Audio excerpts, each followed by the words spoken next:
How about the opponent, Ed Davis? The opponents keep getting harder for you as you continue your amateur career. What can we expect from Ed as an opponent? Yeah, Ed is he's a southpaw. He likes to stand and strike. Um, from what I've seen, he's got a pretty good chin. Yeah, that's all I pretty much know about him, based off what I've seen on film. But yeah, it should be a great fight. I know I'm more explosive and faster. I don't think he has seen anyone with my kind of athleticism yet, but it should be an exciting fight. Plan go in there and take care of business quickly? Yeah, it could be quick. It could go the distance. I'm prepared for any kind of situation. So, and that's the kind of mindset you should have going into a fight. So yeah, anything can happen. I feel we keep asking you, the amateur versus pro Mhm. question. Any closer to making a decision, or is it now a fight by fight basis? It's still fight by fight.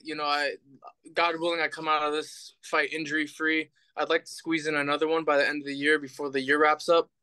And after that, I'm gonna sit down with my coach and see what he thinks is best, and go off of what he says because he's been in the game for a long time, and I trust him over myself. I'm still a baby in the game. I'm still learning. So, yeah, after this year, sit down with him, see, maybe I get another couple amateur fights, or maybe I turn pro. You never know.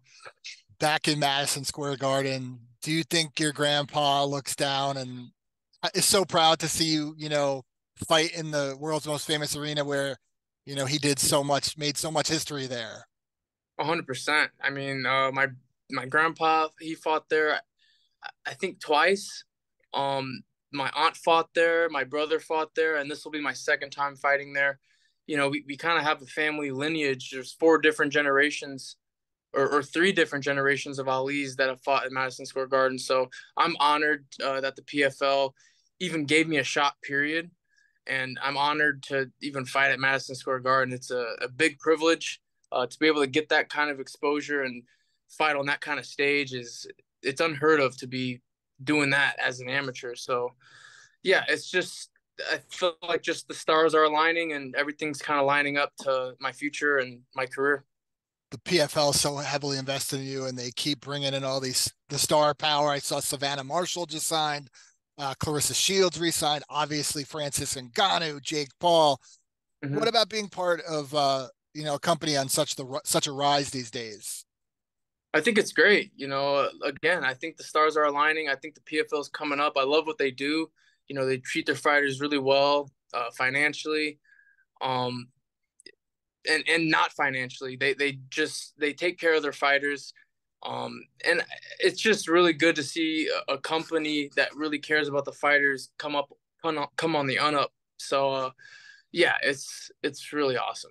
Yeah, I'm super proud and honored to be a part of it. I remember when they first originally came and wanted to sign me, I was kind of overwhelmed because I had lost my first amateur fight and I didn't even have my second fight yet. And they wanted to sign me, and I was overwhelmed. I'm like, why me? Like, why?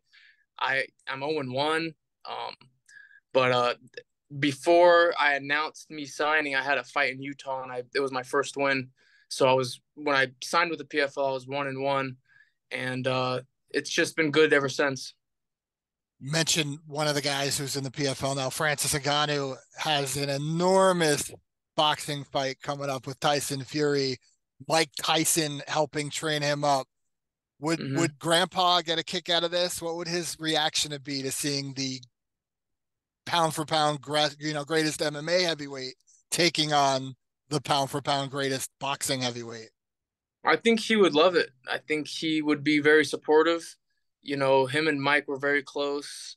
So, seeing Mike train a guy like Francis Ngannou, who's such a big dude and holds so much power and has so many crazy knockouts, I think he would smile and just be proud. You're in the same gym as him. I don't know if you see him work out and all, but when you talk about, MMA fighter versus boxer and someone having a puncher's chance, there's no one else bigger with the puncher's chance than a guy that hits that hard, right? Yeah, I mean, and we already seen Tyson Fury basically come up from the dead when Wilder knocked him down. So yeah, Wilder has punching power, but Francis, he definitely he has punching power too. When they fight, he's gonna be more technical because he's been boxing his whole life, and Francis has that power. But in a fight, everybody's got a puncher's chance for sure.